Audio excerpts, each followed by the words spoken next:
All right, next question. I feel trapped in a loveless marriage. I don't feel any will to fix things, and neither does she. I know it's hurting our kids, but I just feel too numb to do anything, and I don't know how to get out of this. Oh, it's so awful. Those seasons of marriage, and sometimes those are long seasons, are awful, because that's not, we instinctually know that's not how marriage is supposed to be. Even though marriage is not always kind of the butterflies, kind of high romance, I'm completely in love, Twitter pated, that those things come and go in marriage. We know that a loveless marriage where there's no emotional connection is not God's design. That's not how it's supposed to be. And you're exactly right. It goes beyond just you and your wife or you and your husband. It impacts your children. There are very few things that delight children and make them feel more secure than seeing their mother loving their father and seeing their father loving their mother. And so this is actually a matter of urgency, not just for you, not just for your spouse, but for your children. Now, the amazing thing is there's actually tactics that you can use to re-fall in love with one another. It is hard to do if there's only one person in the marriage that's willing to do it. But if both parties are willing, you actually can start to rebuild a friendship bond and rekindle the romance. I would say one of the biggest things that you can do just tactically is prioritize emotional information with your spouse. There's a real possibility that you have started to not even talk to your husband or your wife about the things that matter to you anymore. Maybe because they were hypercritical, maybe because they didn't care, maybe because they turned it around and said, blamed you for something.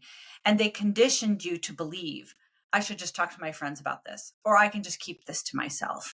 But if both of you guys were willing, you actually can create emotional intimacy by sharing and prioritizing emotional information.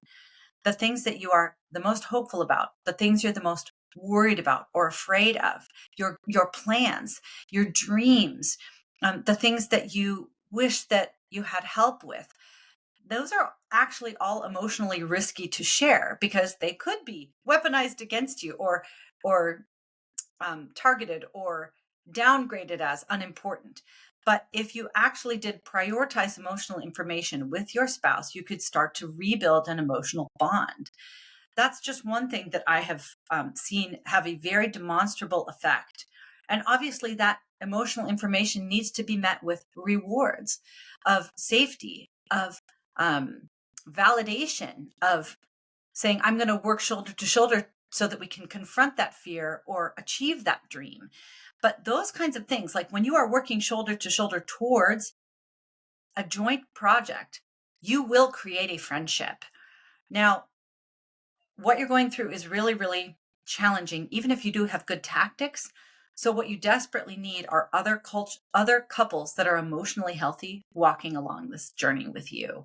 You're going to need a lot of input day by day, week by week, year by year on what areas of your marriage you can start to target for recovery and restoration.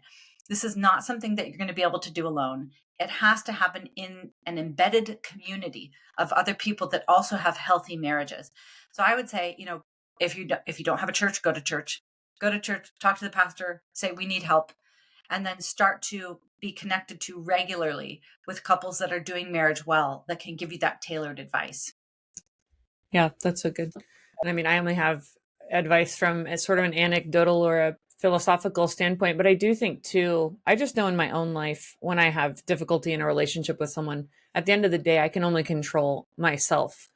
And if I feel a conviction to do a certain thing or to stop doing a certain thing or to reach out in a certain way, I just think I have to be obedient to do that.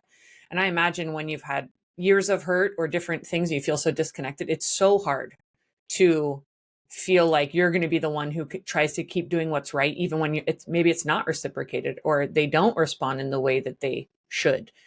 But I do think men too have a lot of power, and I think in the Christian story are called to be the leaders and the head and the servant leader, and die for their spouse, die for their wife. And so maybe there is more power if the man is the one who says, I will start doing what's right, no matter how she responds to me. And so, but I like what you said too, community, it just feels like, how do people do any of this by themselves? It seems so hard.